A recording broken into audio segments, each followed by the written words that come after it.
Comme chaque dimanche, notre séquence L'Afrique en marche. Aujourd'hui, nous nous intéressons aux entreprises africaines et à leur notoriété, en particulier avec nous Benjamin Montpouillat de l'agence Rumeur Publique. Vous êtes responsable du pôle Afrique dans cette agence et vous avez lancé une étude auprès des journalistes économiques du monde entier. Et on découvre que 60% des journalistes sondés pensent que les entreprises africaines n'ont qu'une influence régionale. Ça dénote d'un manque de médiatisation, d'un manque de communication de la part des grosses sociétés africaines.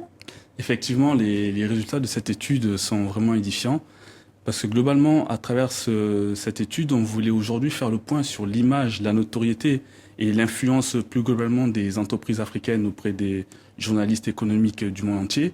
Parce qu'aujourd'hui, comme on le sait, l'Afrique intéresse tout le monde, notamment, comme vous l'avez dit, via le voyage du président Obama en Éthiopie et au Kenya. Et on voulait se rendre compte aujourd'hui comment étaient perçues ces entreprises aujourd'hui qui font partie de cette économie, ce dynamisme de l'Afrique, et quelles étaient leurs images auprès des journalistes de la presse économique dans le monde. Et on se rend compte que les entreprises africaines sont vraiment méconnues. C'est qu'il y a encore un gros travail à faire au niveau de leur communication, qui reste régionale, parce qu'aujourd'hui, 60% des journalistes pensent que leur influence est uniquement régionale, alors qu'il y a des entreprises aujourd'hui qui ont une influence sur toute l'Afrique et également à l'international. Alors, en termes de notoriété spontanée, en fait, ce sont les banques et les compagnies aériennes qui arrivent en tête. C'est étonnant, en fait, d'imaginer que les entreprises qui produisent pourtant des hydrocarbures, qui représentent les plus gros chiffres d'affaires, ne sont pas les plus connues. Mais ces résultats s'expliquent par le fait qu'aujourd'hui, les banques, les compagnies aériennes sont aujourd'hui les premiers investisseurs en termes de publicité.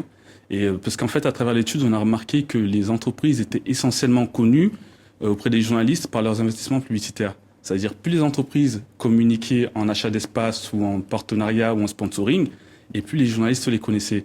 Alors que les entreprises en hydrocarbures, ces économies extractives, même si historiquement elles font partie des moteurs de l'Afrique, sont celles qui communiquent le moins. Oui, c'est vrai que les trois plus grosses entreprises, parmi elles, il y a la Sonatrach, font partie des entreprises méconnues, quoi, en fait, finalement. Exactement, le leader, cette entreprise algérienne qui est la Sonatrach, dans Il faut dire l'hydrocarbure. qu'aussi, elle est poursuivie. Il y a un procès qui court contre la Sonatrach. Ça n'aide peut-être pas non plus à se faire connaître et à communiquer. Oui, c'est vrai qu'il y a une spécificité de ces entreprises-là qui fait que elles n'ont pas toutes intérêt à communiquer.